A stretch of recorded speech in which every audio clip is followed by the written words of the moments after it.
Mind holding that for me? Okay, yeah, just got to hit it. Thanks for being with us, Governor Bush. Yeah. Okay, let me study this.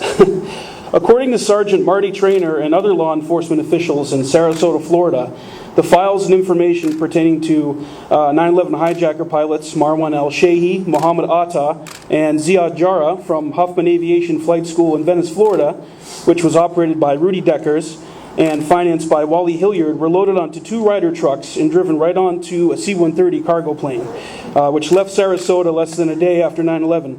Is it true that you were on board the C-130? And if so, can you tell us what became of the files? Thank you. No, not true. A little weird. Not back there. Monty, I don't know who Monty is, but it's completely false. Yes, sir. I think we've all been surprised over the last 2 days. Let me just qualify this.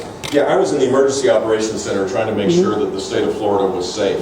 I was trying to work with local officials to figure out how schools would start up. I was working with Disney and the space program to make sure that another attack wouldn't hit and devastate our economy.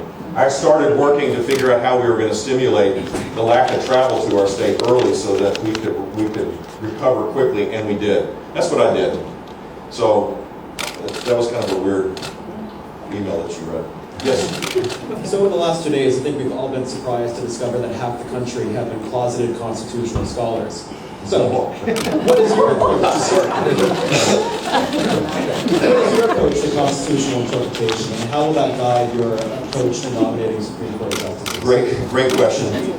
First of all, I'm the former chairman of the National Constitution Center, and for those that love the Constitution, I really recommend you go into the museum in Philadelphia. It's at the end of the mall. It's a concrete building. It's not quite as beautiful as the old colonial buildings, but it's spectacular inside. And it's a tribute to the greatest document ever created. I fell in love